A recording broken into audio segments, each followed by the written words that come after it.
Hi and welcome to the fourth lecture of deep learning.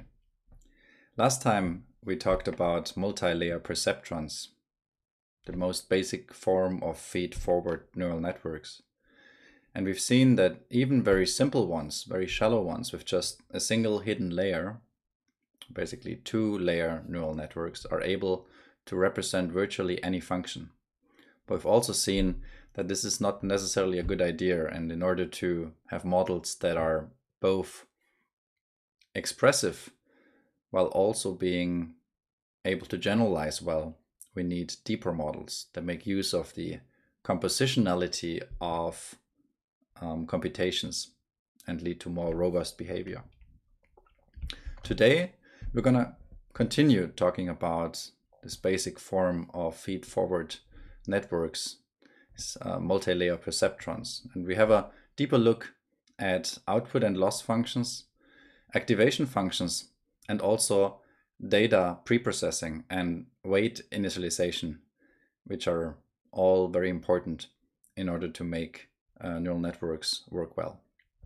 So let's start in this first unit with output and loss functions. So here we see a very simple feed-forward neural network where we have a two-dimensional input x1 and x2, and it feeds into two hidden layers that have two nodes each. So these are all one-dimensional compute nodes. So the output is a 1D quantity after the nonlinearity. And then we have an output layer that computes a prediction, y hat. And then we have a loss function that compares that prediction y hat to the target y, which is given by the data set. So data set provides x and y labels. So in the first part of this unit here, we are gonna focus on the output layer and the loss function here. And the choice of both of them depends very much on the task that we wish to solve. For instance, both of them change depending on if we are looking at regression or classification problems. So if we are looking at continuous or discrete predictions y hat. That's what we're going to see today. Of course, this was a one-dimensional example here. Of course, it's also possible to predict higher dimensional outputs as shown here. In this case, of course, the loss function needs to compare y1 and y2, the prediction, to y1 and y2, the target. We're going to see both today. So first of all, let's think about what is our goal during optimization. What is the goal in optimizing the loss function actually? Well, in some form, at a very abstract level, we want to simply try and make the model output, which is our prediction in red here, similar to the target, which is coming from the data set. So here we're looking at a two-dimensional y1, y2 output space. We're having a prediction in red and a target in green. And we can already see, like if we look at, for instance, an Euclidean cost measure, an Euclidean loss function, that in this left example here, we have a higher cost than on the right. So our optimizer should, if it's minimizing this distance here between the green and the red point, should make the prediction over time during the optimization, while updating the parameters of the neural network, should make this red point come closer to the green point. It's also useful to think about this in terms of distributions, which we are going to use a lot in the next couple of slides, and which are a good motivation for us for deriving specific loss functions. In terms of distributions, the model might predict, in a very simple form here, a Gaussian distribution in red, and the data distribution is in green here. And what we're trying to do is we want to align the model distribution and the data distribution. Again, here we have a conditional predictor. So we want to, what we show here is the probability of y given x, given some input x. And so we can measure, for instance, this discrepancy here in terms of the Kullback-Leibler divergence. And so the Kullback-Leibler divergence, if you would compute it on these two Gaussians here, would be quite large because the overlap between these distributions is pretty small. On the other hand, on the right side, the overlap is very large between the two distributions, and so the Kullback-Leibler divergence or distance is small, which means that these distributions are well aligned. Again, over the course of optimization, from such an initial state of our model parameters, we want to arrive at a model that does a prediction that aligns very well with the data.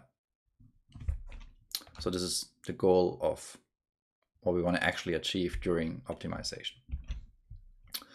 Now the question, of course, is, well, how to design a good loss function. So far we have just seen very abstract examples without naming explicitly or formally stating a loss function. First of all, a loss function can be any differentiable function that we wish to optimize, and it can express our belief about a cost that would be incurred by a particular state that we're predicting or particular decision that we're making. And so it has connections to decision theory. However, what we're going to do today is something which is more elegant. We're not going to define loss functions based on our intuition, but instead we're going to derive them based on the maximum likelihood principle, which is nice because it removes the burden of manually designing cost functions for each model. We can just always come back to the maximum likelihood principle, look at the maximum likelihood principle, and derive a loss function for our problem. And it also gives us a nice connection to a probabilistic interpretation of the model that we're having. So it's always good, in my opinion, to think about loss functions not only as cost functions, but also in terms of the maximum likelihood principle, in terms of a model that is predicting a distribution. So what we're effectively doing when considering or deriving the cost function from the maximum likelihood principle is that we consider the output of the neural network not as a point estimate, not as predicting a single value, but predicting a distribution. So in other words, the neural network does a point estimate for the parameters of a distribution. It predicts concrete values, but we consider these values not as the target y directly, but we consider them as the parameters of some distribution over the output y. And that's what we call the model distribution, P model, that we've seen already in earlier lectures. Okay, so this is the maximum likelihood formulation. What we want to do is and we've seen this before, we want to find the parameters W hat, ML stands for maximum likelihood, that maximize the model probability over the data set. And so Y bold and X bold here denote the entire data set where we have one-dimensional outputs that are stacked, like for the entire data set, stacked into a vector. And we have this input matrix X, where the columns are the features and the rows, or maybe pixels in an image, and the rows are the data points. And W is just a generic notation for the parameters. You will see throughout the lecture that sometimes we're using also A and B if we're referring to very concretely parameters of an affine transformation. But in general, when we talk about W, we mean simply all the parameters of a model, in our case, a neural network. Good. Okay, so we can use the IID assumption, assuming that all the data points are independent and identically distributed, in order to simplify this expression into a product over n individual predictions for individual inputs xi. And then, of course, we can take the logarithm of this expression, which then converts this product into a sum. Because the logarithm is monotonic, it doesn't change the maximum, so it's still the same problem. And this is called the log likelihood. We're using the logarithm often in practice because it makes our implementation much easier. As you will see later, we are gonna often deal with exponential functions. Also, the sigmoid that we have already seen is an exponential function. And so if we input values to an exponential function, and these values are large, this exponential function will this exponential expression will become very quickly very large, will explode in the sense that it cannot be represented anymore with the data representation that we're using, like single or double precision. And so it's good to look at log representations which don't have this problem. But this will come up later through the lecture. Okay, so here we have the maximum log likelihood that we want to maximize. Now, here in the last slide, this model was a generic description of a model distribution, but how do we represent this now with a neural network, right? And as I mentioned before already, we can think of our neural network as predicting not a point estimate, y, but the parameters of a distribution. So for instance here, the model distribution, P, I omitted the model here, but this is P model. This is this one here. The model distribution, given an x and parameters w, predicting some y, is a Gaussian. This is the expression for a univariate Gaussian. And as you can see, the mean of that Gaussian has been replaced by a function with parameters w, and that function takes as input x, and is precisely the feed-forward neural network or multi-layer perceptron. So we have this multi-layer perceptron fw of x, which is this part here, that predicts mu, which is the mean of the Gaussian. And we insert that mu at this place where the mu would be in the Gaussian distribution. So the neural network makes a prediction for the mean of the distribution here with this dashed line. And what we then want to do is we want to maximize the probability of the target value y, this is coming from the data set, under this distribution. So in this concrete case here, we see that the probability for the target is not zero, it's neither zero, neither is it maximal. So what the model will then has to do is to change the parameters of this neural network such that this prediction for this particular input x that corresponds to this target y comes closer to the target, such that the probability of the target under that distribution becomes larger. Think about moving this Gaussian bell here a little bit to the right by 1.5 or so. Then the probability of this value here, which might be located at, I don't know, minus 0.5, becomes larger, right? Becomes maximal. So this is how we're going to think about the maximum likelihood principle and neural networks predicting parameters of distributions. So let's quickly recap the different types of problems. And this is what we're going to look at today. We're not going to look at complex structure prediction problems. We're going to look at simpler regression and classification problems. So in regression, the input is an arbitrary object and the output is a real number. For instance, the value of a stock. In binary classification, the input is an arbitrary object, let's say an image, and the output is a binary variable, in this case, beach or no beach. And then one more thing that we'll consider today, this is what you know already, one thing that we consider in addition is multi-class classification, where again the input is a structured object like an image, and the output is a discrete random variable, in this case with 4 different states or possible labels. So the image is classified as being either or depicting either a beach, a mountain, a city, or a forest. So whenever we talk about classification with more than 2 classes, we talk about multi-class classification. And so we're going to make this distinction today, and we're going to learn how to define loss functions and output layers for these different types of problems: regression, binary classification, and multi-class classification. Okay, so let's start with regression problems first. We've seen this Gaussian distribution already, right? So everybody is familiar with a Gaussian distribution. This is the form of the Gaussian distribution. On the right is an example of such a Gaussian distribution where for y we depict the probability density of over y.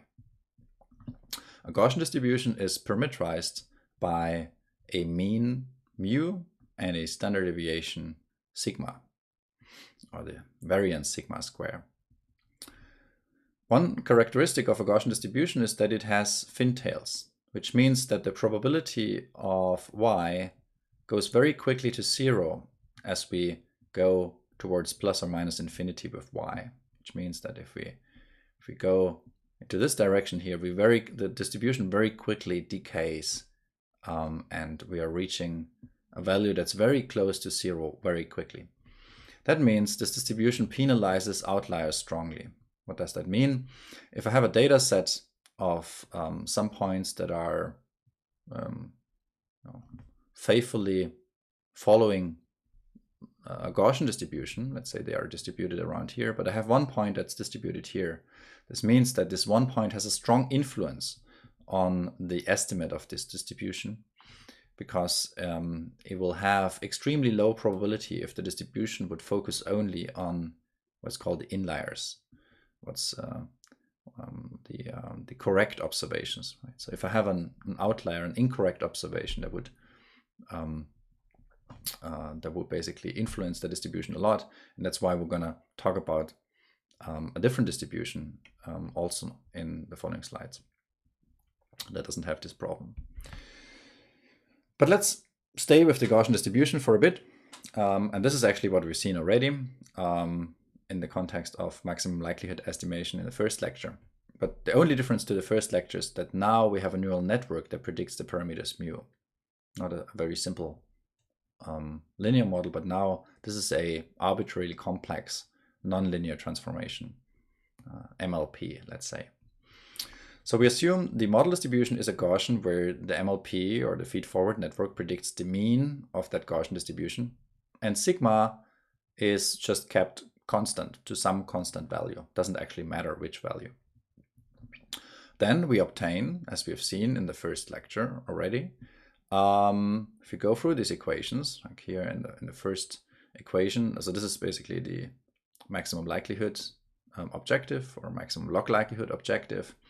If we then plug in this equation here, we see that this is the first part comes in front, and the second part here in the back, the exponential cancels with the logarithm, which I previously already mentioned is a good idea to do. That's the reason why we use the log likelihood. The first expression here is constant with respect to w. W does not appear in the first expression, which means we can just remove the first expression. Right? The argmax stays the same because it doesn't depend on w. So we're left with the second expression. 1 over 2 sigma square is also constant with respect to w, doesn't depend on w in this case. So we can also remove it. So we're left with this expression. And we can reformulate this by removing the minus and minimizing instead of maximizing. And this gives us the loss function, finally. So from this maximum likelihood principle, by changing the sign, we have derived from a maximization problem a minimization problem, which means that we minimize a quantity, and that quantity is called the loss function. And we can read off from that expression here how that loss function looks like. It is a squared loss because we have a f, so the prediction of the model minus the target, to the power of 2 here. And we do this for each data point, so it's actually the sum of squares. But this expression here is called the squared loss, sometimes also called the L2 loss. Yeah, so we've seen already this is a loss that's strongly affected by outliers, by wrong data points. And so people in practice often use a different distribution. And this is a distribution, this is one example of one of these other distributions that is less prone to these outliers. It's called the Laplace distribution. It has a similar form to the Gaussian distribution, except that now in this exponential expression we have the absolute difference between y and mu, which is for the Laplace distribution called the location parameter. but you can think of this as the mean of the Gaussian distribution. So the difference is now that the distribution, the normalization constant has changed slightly because we have this absolute difference here, and we have the absolute difference. We have the location mu, which is in this example here on the right here, the location would be 0. And we have the scale b, which, similar to the standard deviation for the Gaussian, determines the width of the distribution. So if we have a larger b, then the distribution decays more slowly towards larger and smaller y's. So it is wider, basically. If we have a smaller b, then it becomes sharper. In contrast to the Gaussian distribution, now this distribution has heavy tails, or heavier tails, which means that p of y goes to 0 much more slowly as y reaches plus or minus infinity compared to the Gaussian distribution. So we have much more weight at the tails here, much more probability mass at the tails. And therefore it penalizes outliers less strongly and is often a preferred choice in practice, or amongst preferred choices for regression problems in practice. Now what happens if we do the same calculation as before for the Gaussian, but now with the Laplacian distribution? So again, we have a model distribution where the model distribution in this case is now a Laplace distribution for which the location parameter is predicted by the feed-forward neural network with parameters w. And b is an arbitrary but constant scale parameter of the Laplace distribution. If we plug in this into our maximum log likelihood formulation, we obtain this expression here. We again see that the first expression here does not depend on w, so we can ignore it in our maximization problem. And the same is true for 1 over b, which is constant with respect to w, so we arrive at this expression here. And then again, we can convert the maximization problem into a minimization problem, and from that we can read off the loss function. Now the loss function looks very similar to before, except that the square has been replaced with these absolute brackets.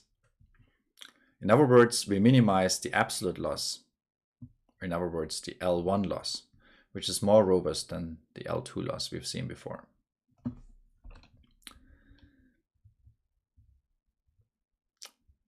Okay. Now, so far, we have only predicted one of the two parameters of these distributions, but it's also possible to predict both parameters. In this case, we're considering a Laplace distribution again, but we're predicting not only the location, but we're also predicting the scale b. So we're predicting both mu and b. B appears twice, so you can see it appears here and here. So we predict both the location mu and the scale b with a neural network. And I've written f of w and g of gw here as if they were different neural networks, but I've used the same parameters w to indicate that often these networks are largely the same, so that the whole backbone, the whole, like the first part of the neural network, all the layers are the same. And then there's maybe one additional output layer, which is the head, that is different from the two. One predicts f and the other predicts g. But I've indicated this with the w, that like, the w is just a universal representation for the parameters of this one neural network that has like a larger backbone, maybe 5 layers, and then there's one additional output layer for f and one for g, where the parameters are different. But in this case, subsumed into this big parameter vector w. Right? So f and g is basically one network with 2 output heads that might be slightly different. But of course, I need to make the distinction here in this equation to make distinction between the location and the scale parameter. Okay, so if we do this, then the resulting expression doesn't become as simple anymore, because of course we can't ignore this expression or this expression here, because they both depend on w, so they remain in the equation. So it's not a simple L1 loss anymore, but it's a more complicated form of a loss function. But again, it's important to highlight here that we have derived this loss function in a principled manner from the maximum likelihood principle by assuming a certain distribution over our data. So if we have knowledge about the distribution of our data, and often that's the case, we can come up with a loss function as here that would be hard to specify otherwise. Now the advantage of predicting both parameters, the location and the scale in this case, is that we can now explicitly model or ask our model to estimate, to give an estimate, a prediction for the aleatoric uncertainty with the neural network itself. So the aleatoric uncertainty is basically observation noise.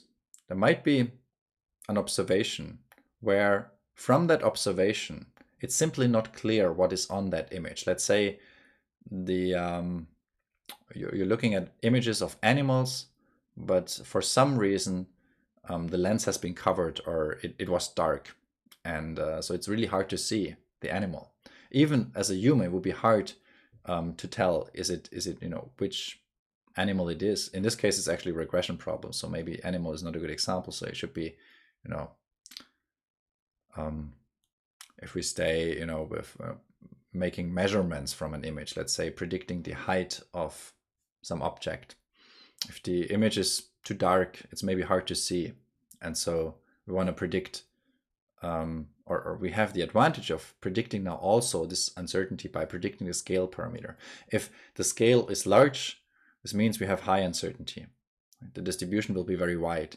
If the scale is small, we have low uncertainty. And the model can learn this, right? When it's certain, it's better for the model to predict a small b, because then it can put more probability mass on the right location.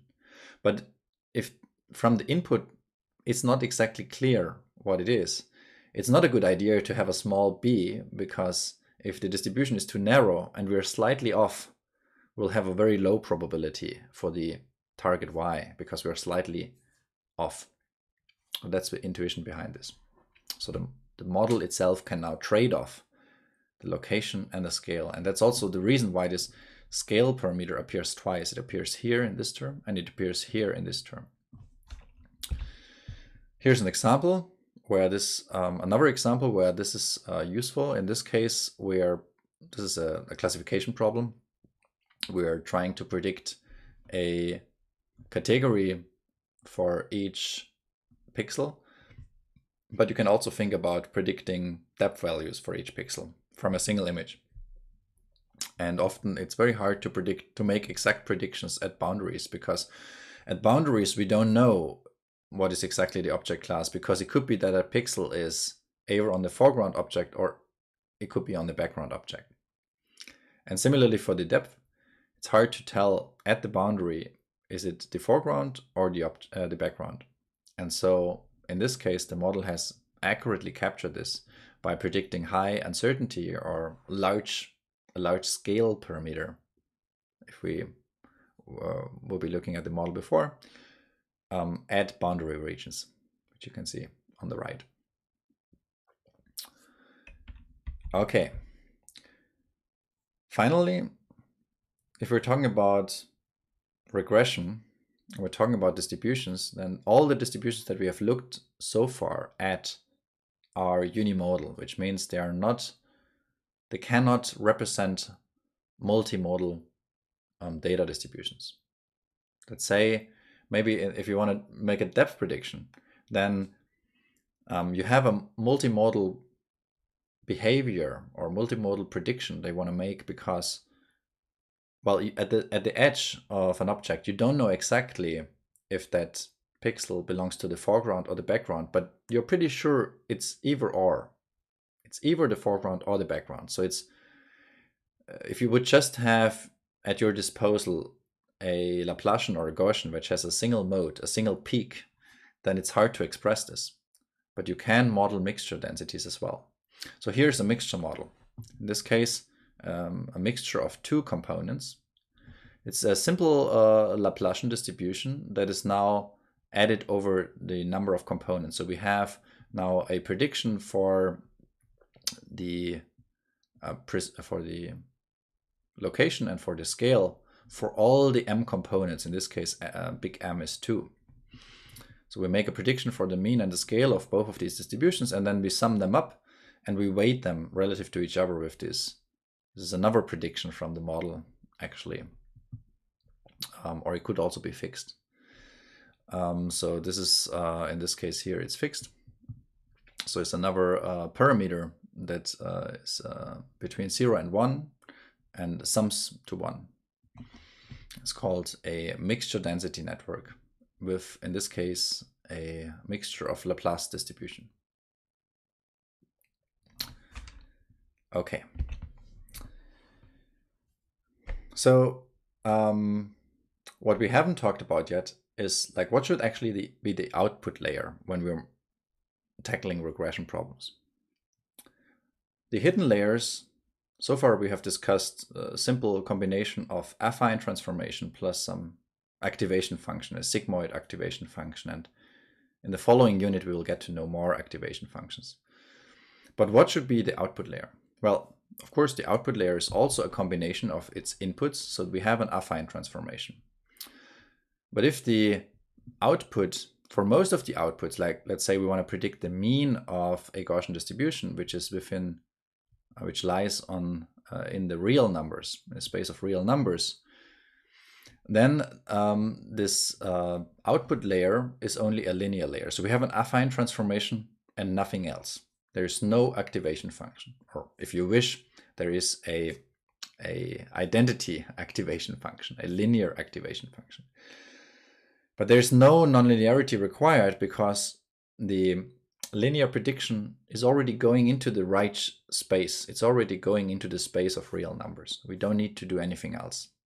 Right? And that's very different from the other, like the classification problems that I'm going to see later on. It's also different from the case where we want to predict a variable that's not within the space of real numbers.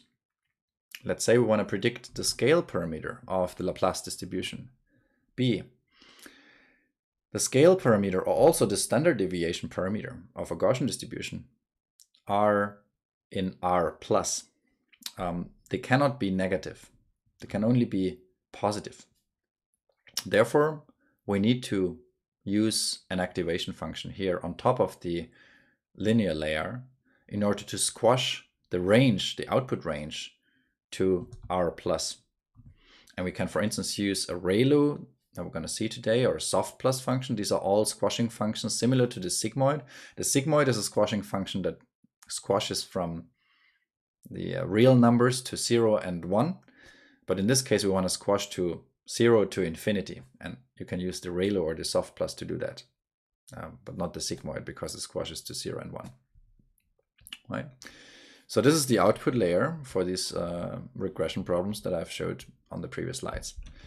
And then to summarize, what should the loss function look like? Well, if we are assuming a Gaussian or a Laplacian model distribution, then the loss function corresponds to an L2 or an L1 loss. We can directly implement this L1 or L2 loss for optimizing our network.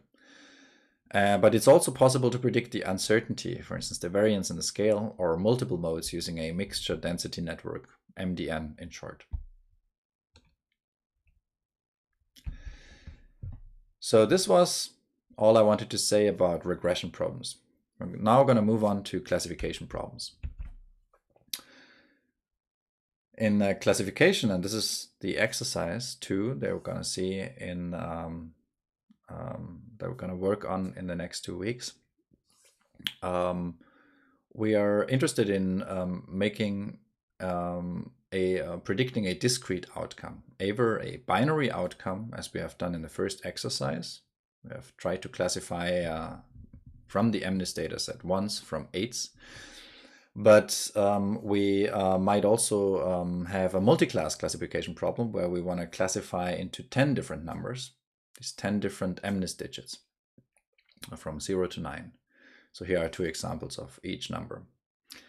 MNIST is actually one of the most popular data sets in machine learning.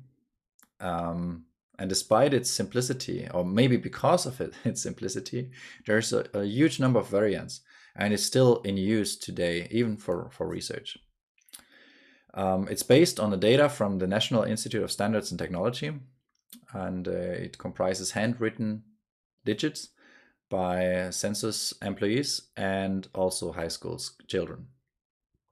It has a resolution, or each of these digits has a resolution of 28 by 28 pixels, and there is overall 60,000 training samples with labels and 10,000 test samples also with labels in order to test the performance of the algorithm. And Jan LeCun, who has created this data set or curated the data set, made sure that within the training samples and the test samples, there is no overlap of individuals. So the test samples are written by different people than the training samples are.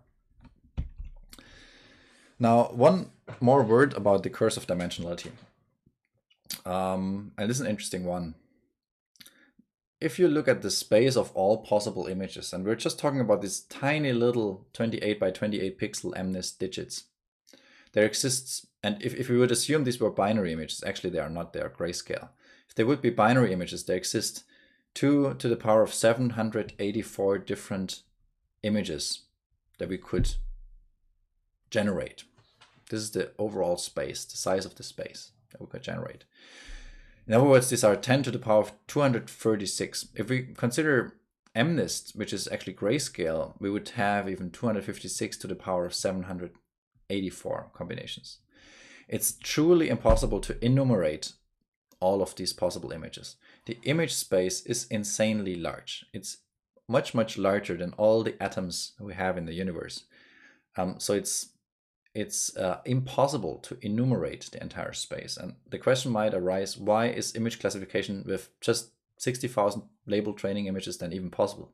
Why is there any hope that we succeed at this task?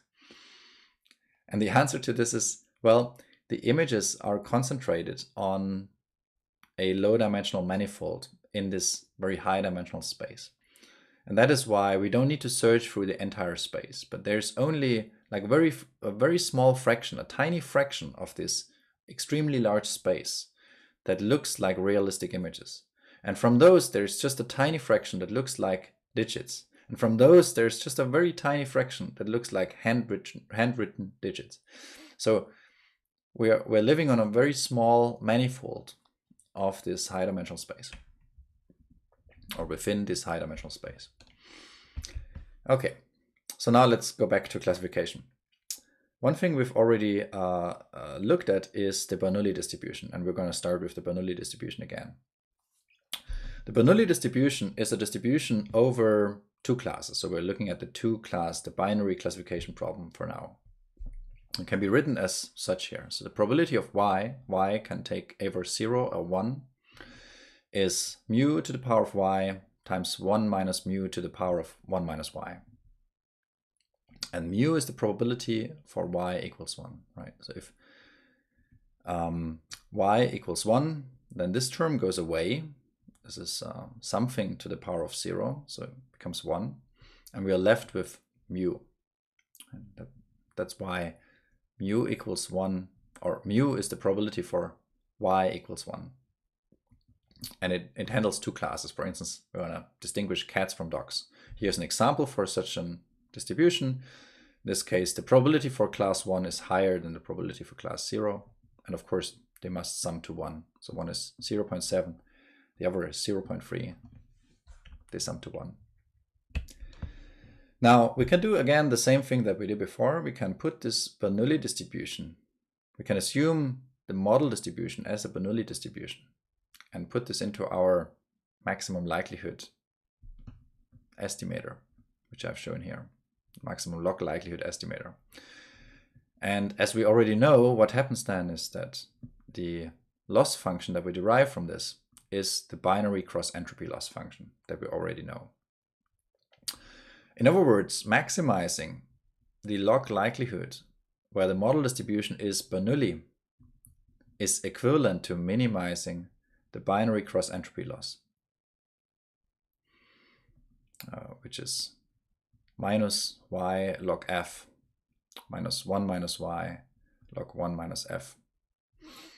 And f is the prediction and y is the target. As a remark, the last layer of fw can be a sigmoid function, for instance, such that can be any other squeezing function, but it must be a squeezing function that squeezes the range of real numbers to 0 and 1. That's why we use often a sigmoid function, as in logistic regression, to get a probability mu that's between 0 and 1. Right, so that's why in this case, unlike for regression in the case of the mean of a Gaussian distribution, in this case we need a squashing function that squashes to the probability range 0 and 1. Now, what we're going to discuss next is how we can scale this up to multiple classes, going beyond 2 classes, looking at more like MNIST, 10 classes, for instance. And in the case of multiple classes, we again just use the maximum likelihood principle and the corresponding distribution, which is called the categorical distribution. It's a special case of the multinomial distribution where we're just drawing one event. And it's defined like here: the probability of y taking any of the classes in the set of classes. In this example here we have 4 different classes, is mu c. So this is the probability for class C, mu c. So for instance, class 1, mu 1 is a 0.2 or 20%. Mu 2 is 0.1. Mu 4 will be 0.5. And again, all the probabilities, of course, have to sum to 1. So we have 0.5 plus 0.5 is 1 in this case. Now, discrete distributions, by their definition, automatically accommodate multiple modes. So we can have a mode here. This is one of the values that's large, right? And then we can have another mode here. We don't need to define multimodal distributions using mixture models, but this is completely parameterized already.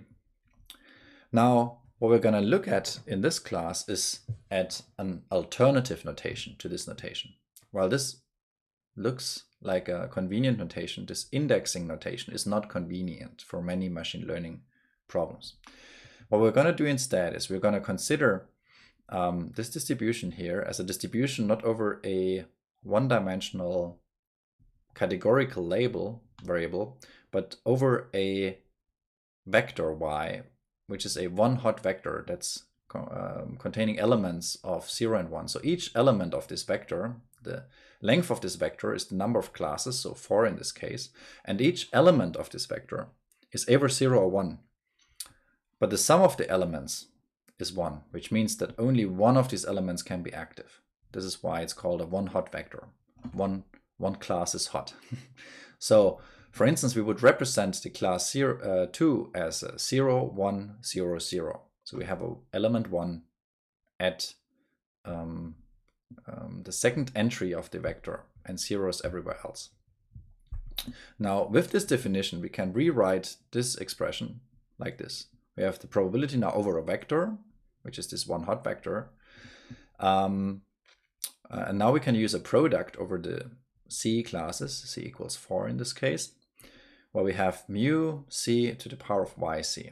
And why is that? Well, you can already see that there's only one element of y that is 1, and all the others are 0. Wherever we have a 0, this whole expression becomes 1. So you can basically ignore it in the product. But only where we have yc equal to 1, like for the class of interest like 2, I just mentioned before, we are then basically the probability mu c remains. Right? All the other probabilities become 1. Mu c, or all the other factors here are 1. Only mu c remains, where yc equals 1. And so it's exactly the same as above, just with a different notation. So here's an example of this one-hot vector representation. Let's say we have 4 classes: dog, cat, mouse, elephant. Then using this representation, we would have y 1, 2, 3, 4. But using the vector notation, we would have 1, 0, 0, 0, 0, 1, 0, 0, 0, 0, 1, 0, and so on. Right. The one-hot vector y, again, has binary elements, and the index c with yc equals 1 determines the correct class. And yk, for all the other k's c, not equal c, is 0.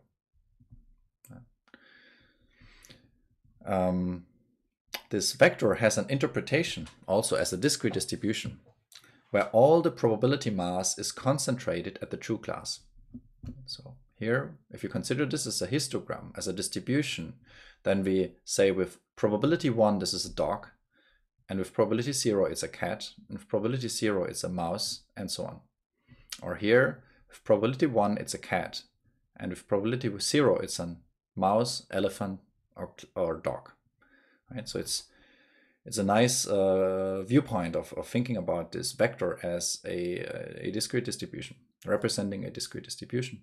And then what we can do, of course, what we want to do during maximum likelihood is we want to make this distribution, the ground truth distribution, similar to the predicted distribution of the model. You can already imagine what we're going to do with our model. We're going to also predict a vector. And the vector should become as similar as possible to these vectors here, the ground truth vectors. Yeah. So now let's proceed. Let's put this categorical distribution as model distribution into our maximum likelihood formulation. And what do we get? So here's our maximum log likelihood formulation. Here we have our categorical distribution, which we're going to plug in here, leading to this expression. Nothing has happened except that I've replaced this term with this term. Now, because I have the logarithm, the product, this is equal to the sum of the logarithm. And then by the law of the logarithm, I can also pull the y down in front. So I get this expression here. And again, instead of a maximization problem, I can look at a minimization problem by replacing the plus with a minus here in front. And arrive at the so-called cross-entropy loss. And the cross-entropy loss is simply this expression here, which goes over all the classes. It computes minus y, this is the target, times the logarithm of the prediction for that class C. So we're comparing the target for class C, this is the entry in this one hot vector, to the prediction. So we need a prediction for every C now with our model. In other words, now we are minimizing the cross-entropy loss. And the target y is such a one hot vector with yc, its cth element, and the index I is just the data index. So we have an additional index I now, in addition to the index c that we've seen before, because we're looking at these xy, xi, yi pairs in a data set. Now, the question, of course, arises, how should we now formulate the output layer? And how can we formulate the output layer such that this FWC outputs a proper discrete distribution? Right. How can we ensure that FWC predicts a valid, discrete, or categorical distribution? What is the requirement? Well, the requirement for a discrete probability distribution is that each element of that vector that is predicted is between 0 and 1. So each probability cannot be smaller than 0 or bigger than 1. And at the same time, the sum over all the categories or classes must be equal to 1. So the distribution must sum to 1. And for instance, an element-wise sigmoid, if we would choose an element-wise sigmoid on top of an affine layer for each of these C classes, we would ensure this first expression here, this first condition, but we would not ensure the second condition, because there's no guarantee that the outputs after the sigmoid would sum to 1 if we have independent sigmoids for each of these affine predictions. So the solution now is on top of the affine prediction for each class, now we have multiple outputs, as I've shown in the very beginning, right? We can have multiple predictions. So multiple affine predictions. On top of these affine predictions, which we call scores from now on, because they are not normalized, we are defining a softmax function, which guarantees both that the individual elements are between 0 and 1 and the distribution is normalized to 1. And the softmax function looks like this. The softmax of a vector x or y is the exponential of each individual element divided by the sum of the exponential of the exponentials of each individual element. You can already see that this sums to 1. If I take each component here and sum it up, I get the same expression in the enumerator as I get in the denominator, so they cancel. And you can also see that the value is always bigger than 0 because of the exponential, and it's always smaller than 1 because I divide by a sum that involves itself. So both the conditions are met. That's great. So it's the simplest function that guarantees these two conditions. Now let S, which we call scores, that's why we call them S, denote the output of the network after the last affine layer. And we are producing multiple scores. We produce as many scores as we have classes. So we have F, W indexed with C for each of the classes. We have SC for each of these classes that are predicted by the network. Then we define the output of the neural network, or the output of the output layer, as the function. Now this is the function FW, because this S and the scores of course depend on W because they are defined through this neural network, as the softmax here. So this is the softmax expression from above. So for each class we have the output of the neural network as an input to the softmax. And this is how we define FW that we're going to plug into our maximum likelihood formulation. If we take the logarithm of the softmax, we arrive at this expression because the exponential again cancels with the logarithm. And this has advantages because we see already here now that this SC is a direct contribution to the loss function. So it cannot saturate. It's a direct linear contribution to the loss function. Whenever we make a change, we make sure that this propagates to the gradients. And here we have another term, which is the logarithm of this expression. It's a minus because this is in the lower part of this expression. So this is the log softmax. Now let's give some intuition about this log softmax that we want to maximize, right? We're still, in this case, we're still maximizing. It's not the negative log likelihood that we want to minimize, but here we'll maximize the likelihood. So assume that C is the correct class for now. Our goal is to maximize the log softmax of this expression here on the right. The first term of this expression here encourages the score for the correct class C to increase, right? We want to maximize this expression, so we want to increase this. The second term encourages that all scores in S jointly decrease. So we have a minus here. So we want to have all the scores, the sum over all scores, and the logarithm of this to decrease. Now the second term, and there's this play against each other, right? If one of the scores increase, then another score must decrease. So the model tries to the output is always a distribution, and if I'm increasing the correct one, I have to decrease the incorrect ones. The second term here can be approximated. So this term here can be approximated by a maximum operator. Why is that?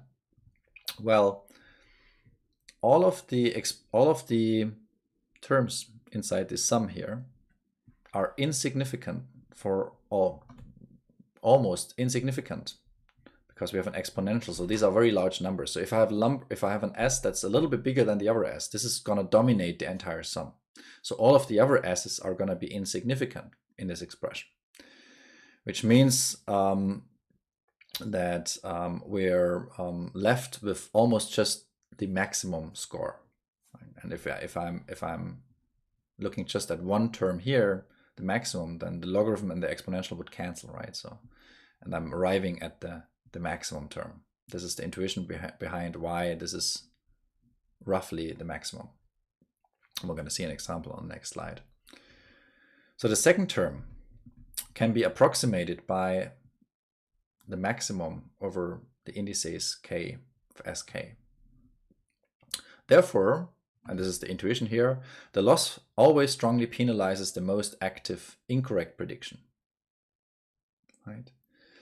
So because we are looking at this maximum, we're always penalizing the most active incorrect prediction. If it's the correct prediction, we're not maximizing because these two terms, we're not penalizing because both terms cancel. But if it's the wrong term, then we're penalizing it. And this is what is here in the last statement. If the correct class already has the largest score, then both terms cancel because we have SC here and roughly SC here. And then the example will contribute little to the overall training cost. So here's an example. We have 4 classes, and these are the scores predicted by the neural network. Here on the right, I show the exponential of these scores. You can see that this plot is very different already from this plot. You can see that all of the classes that are not the top score class are almost insignificant compared to the top score class when I'm taking this exponential. The second term, so this is the second term here,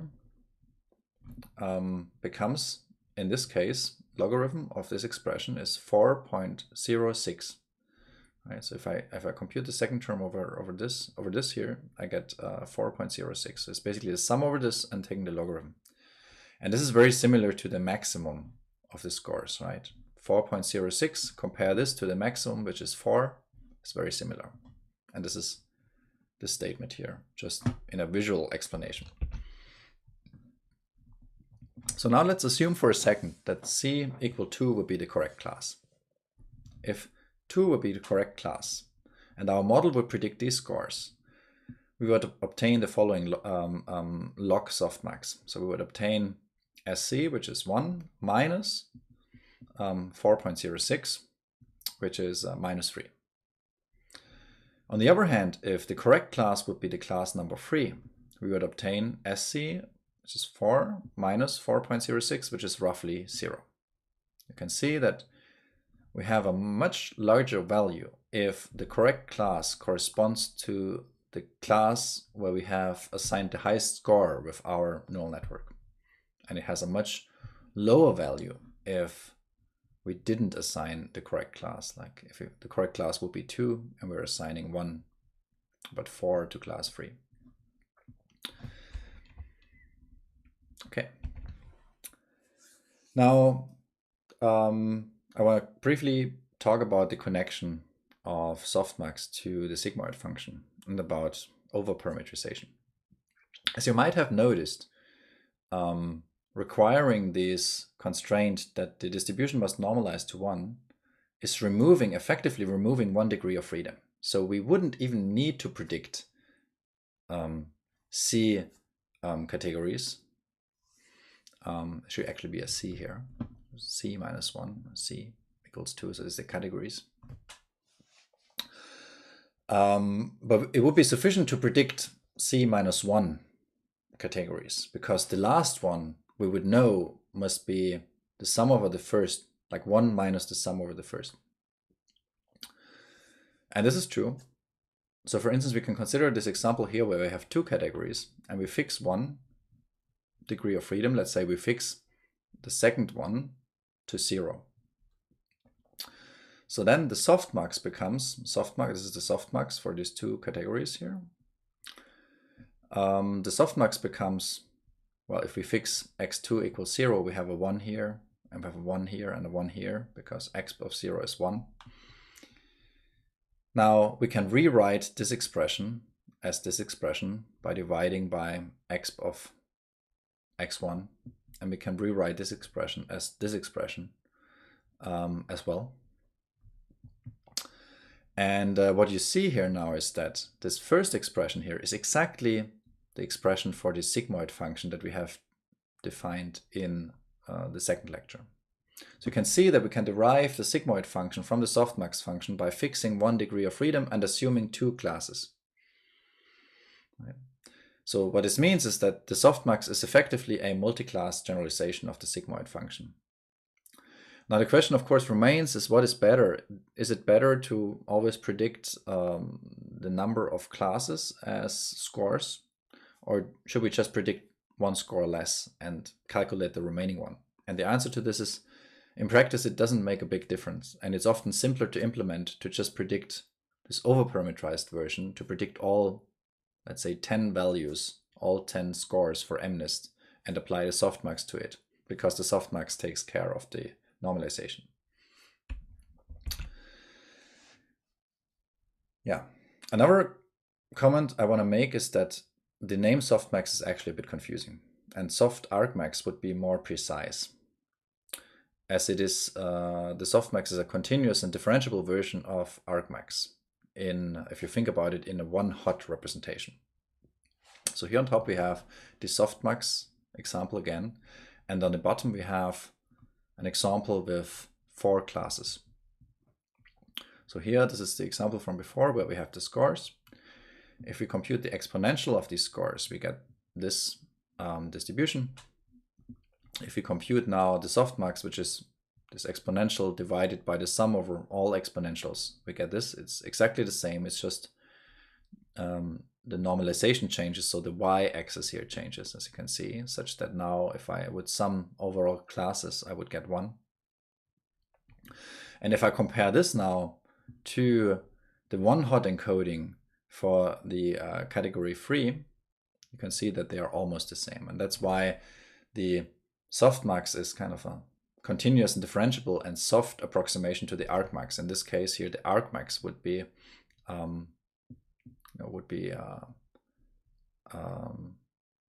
basically the vector 0, 0, 1, 0, because the third class here is the largest one if we consider a one-hot representation for the representation of categories.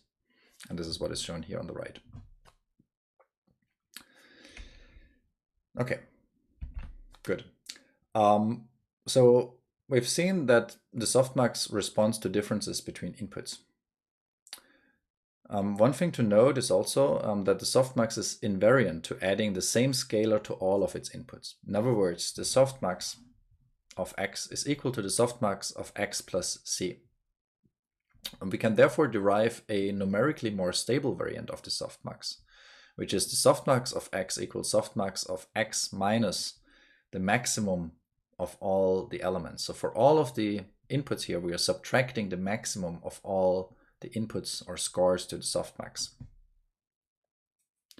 The advantage of doing this is that this allows for accurate computation in computer even with limited fixed precision, even when the x's become large. As we've seen before, there's exponential involved in the softmax, right? So if we have large x's, this becomes very, very quickly very unstable due to rounding errors. So this is what we should do in practice. And it illustrates again that softmax depends only on the differences between the individual scores and not on some global term that we add or subtract. So let's put it now together. The cross entropy loss that we've seen before for a single training sample, here we look at a concrete example, is this one here. So far we have looked at the log softmax. The log softmax is part of this, right? So this is this last part of the expression. The cross entropy loss is the sum of all classes times minus the true, the target at index C, times the soft argmax over the network scores, which we indicate here with FW of C. Now, suppose we have 4 classes and 4 training samples, X, with corresponding labels Y, and the labels are represented as one-hot encodings. The classes are dog, cat, mouse, and elephant. And the labels are as such.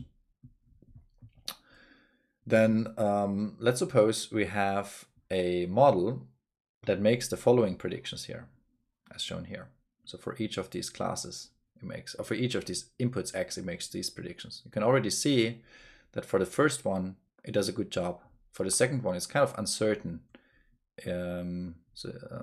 This vector is very different from this one hot encoding because it's uncertain if it's class 1 or class 2. For the third one, it's even uncertain about all of the input. It's even uncertain about all of the classes. It could be with equal probability any of them. It doesn't know anything, the model. And in the last case, the model actually predicts the wrong class. Like all of the classes, all of the other classes which are not elephant have a higher score than the class elephant itself, the last one. Now, if we take these scores and compute the softmax over these scores, we get these probability distributions. And from these probability distributions, we can output the cross entropy. We can compute the cross entropy loss using this expression. And what we see here, and this is very intuitive, is that the cross entropy loss for this first example prediction here is relatively small, because with high probability we have here we have assigned the correct class to that image, which is dog. Now for the second one, the cross entropy loss decreases because we are more uncertain. We're saying, well, with like 0.46 probability it's a dog, with 0.46 it's a cat. So the loss increases.